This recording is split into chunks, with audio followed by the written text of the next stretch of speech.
Baiklah, beberapa menit ke depan kita akan bahas IATF 16949, Quality Management System for the Automotive Industry. IATF 16949 adalah suatu sistem manajemen atau tepatnya sistem manajemen mutu atau lebih tepatnya lagi sistem manajemen mutu untuk industri otomotif. IATF 16949 adalah pilihan yang paling tepat bagi perusahaan OEM otomotif yang berkomitmen meraih mutu dalam menghasilkan auto part dan komponennya.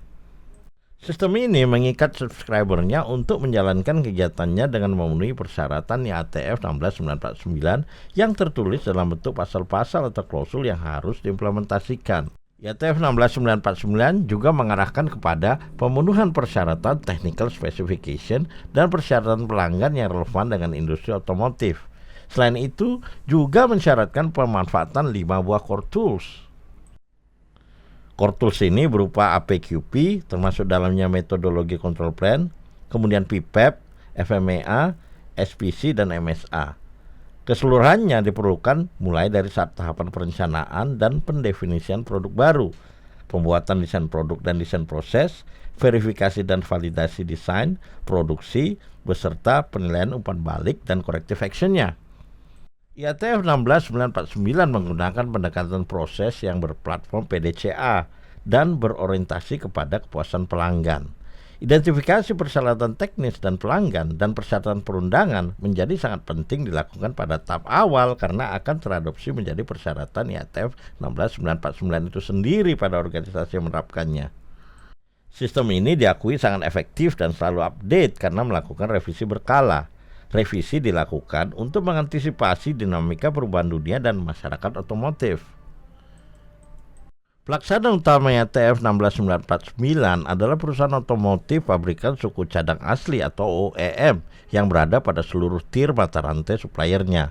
Termasuk di dalamnya adalah pabrikan mobil, bus, truk, dan sepeda motor. Namun tidak termasuk di dalamnya pabrikan kendaraan alat berat.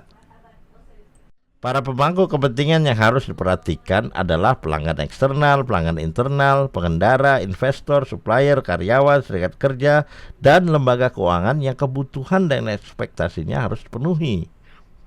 Sebagaimana ISO 9001, maka IATF 16949 juga menyatakan mutu adalah keseluruhan aspek dan karakteristik dari produk dan atau layanan yang mengarah pada pemenuhan kebutuhan dan harapan pelanggan serta pihak berkepentingan lainnya yang relevan. Sistem manajemen ini dikeluarkan oleh IATF atau International Automotive Task Force bersama Technical Committee ISO.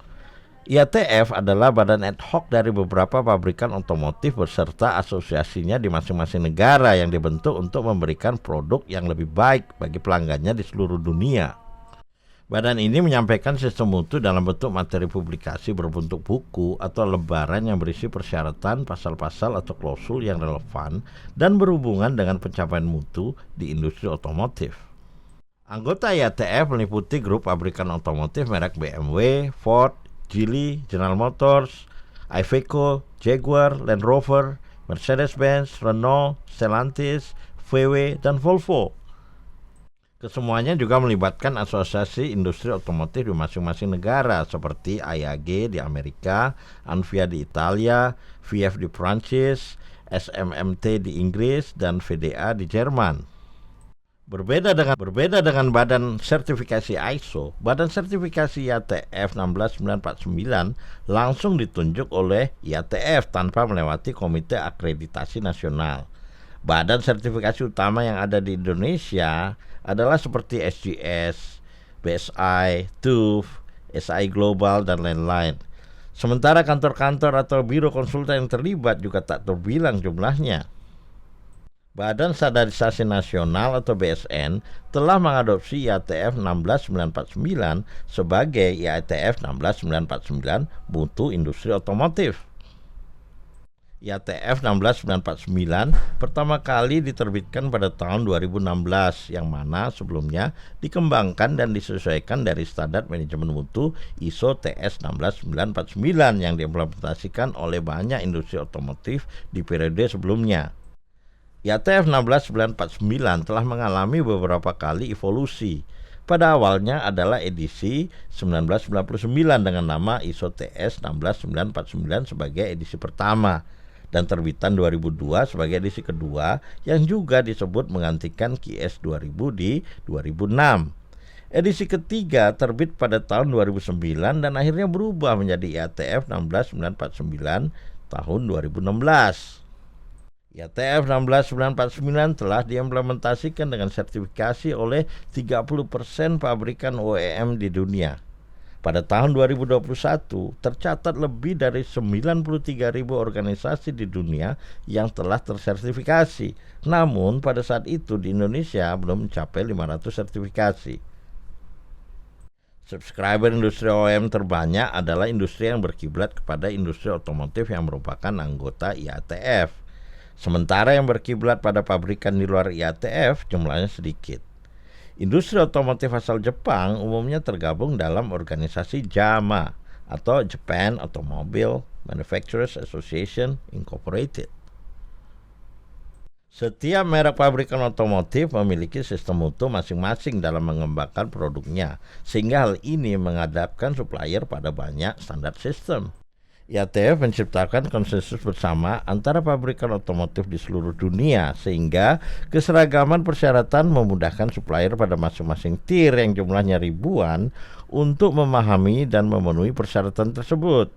Organisasi yang mengimplementasikan sistem manajemen mutu IATF 16949 dan tersertifikasi dapat memperoleh beberapa nilai tambah dari hasil peningkatan performa mutu proses-proses maupun outputnya. Nilai tambah tersebut meliputi banyak hal. Yang pertama didapatkan adalah perbaikan efisiensi proses, pencegahan terjadinya kegagalan produk, pertumbuhan kepercayaan pelanggan, serta pada akhirnya nilai tambah berupa performa sustainability, profitability, dan growth atau pertumbuhan.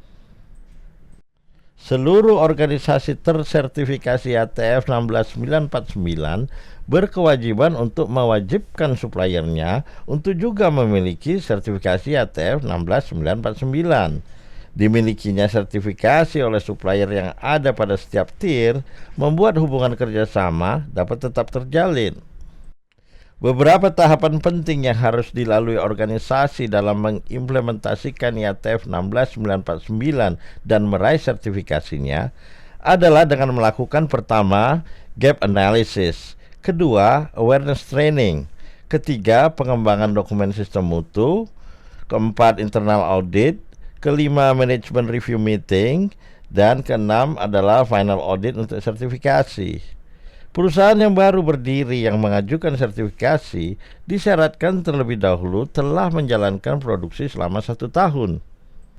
Gap analysis adalah kegiatan analisa untuk mendiagnosis seberapa jauh celah kekurangan organisasi pada tahap awal untuk memenuhi persyaratan manajemen mutu yang disyaratkan oleh IATF 16949. Gap analysis akan membantu mengarahkan tindakan dalam melakukan penyesuaian pada sistem manajemen yang sudah ada untuk dapat melakukan migrasi ke IATF 16949.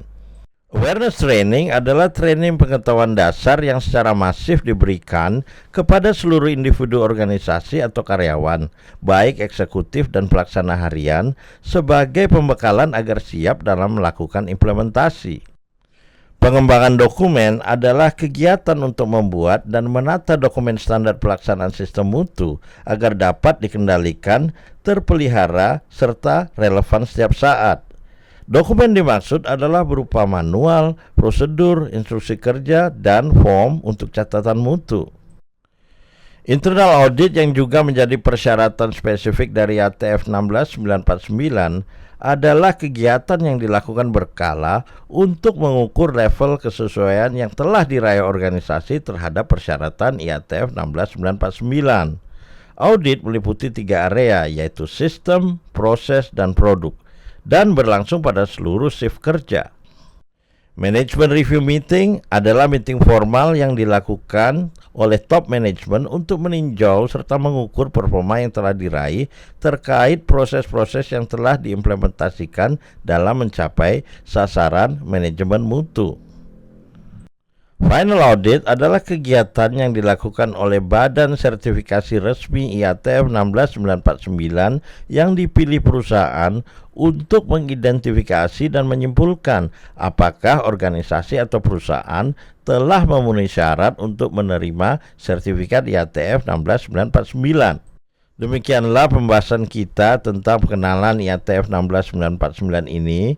Dan demikian akhir pembahasan kita. Semoga bermanfaat dan harapannya kita dapat bertemu lagi dalam pembahasan selanjutnya.